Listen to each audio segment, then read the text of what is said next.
सोने का अंगूठी रुमाल मांगे दूल्हा हो। सोने का अंगूठी रुमाल मांगे दूल्हा हो। सोने का अंगूठी रुमाल मांगे दूल्हा, रुमाल मांगे दूल्हा हो। पापा कभी दहेज मांगे दूल्हा हो। पापा कभी दहेज मांगे दूल्हा हो। सोने का अंगूठी रुमाल मांगे दूल्हा हो।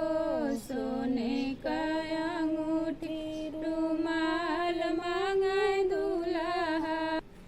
सोने का अंगूठी दहेज मांगे दूल्हा, दहेज मांगे दूल्हा हो।